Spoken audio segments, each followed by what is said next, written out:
let's take a look at how to install your California Fastrak Flex toll tag. So I've got this brand new Fastrak Flex. They've changed up the design of it. It has a little barcode here. I just covered it up because I don't want to share my number online, but you're not going to have that Post-it note on there. So the first thing we're going to want to do is decide where we're going to place it in our car.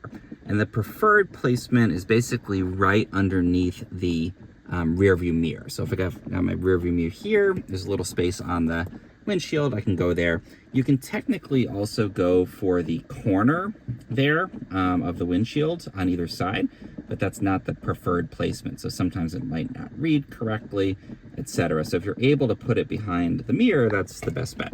So we're gonna flip this guy over, and you can see we've got these three little 3M tape strips. And we're gonna go ahead and take the backing off of each of those. So it might be a little tricky. You don't want to take the Velcro kind of thing off. So you see it's still connected. We're just taking the little plasticky bits on the back off of there. We're gonna do it all those. You can see the Velcro itself is still nice and well connected. Now technically, you're supposed to use some rubbing alcohol to clean off your windshield. My windshield's pretty clean already, but if it's dirty, you're gonna wanna use rubbing alcohol and then let it totally dry.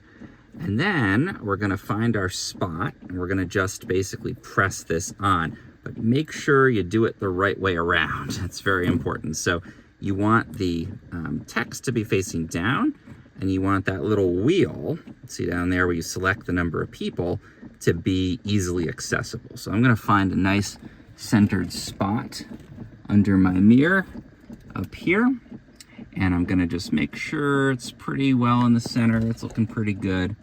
And then I'm gonna stick it just gently on the windshield there. Now, I just wanna check and make sure, does that seem like it's centered? Yep, and once it is, I'm gonna go ahead and give it a good solid push on all sides here. And that's gonna secure that down.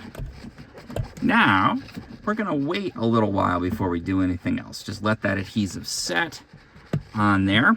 But if we had to remove it once it has about 24 hours to set, because it does have the stickiness of the Velcro on here, we can actually detach this from the windshield. And what you want is, again, just to be able to switch this, because then you can use the carpool lane. If you have one person or two people for a two-person carpool lane, or up to three, it's easily accessible to make that switch. If you found this useful, please do like and subscribe. It really helps.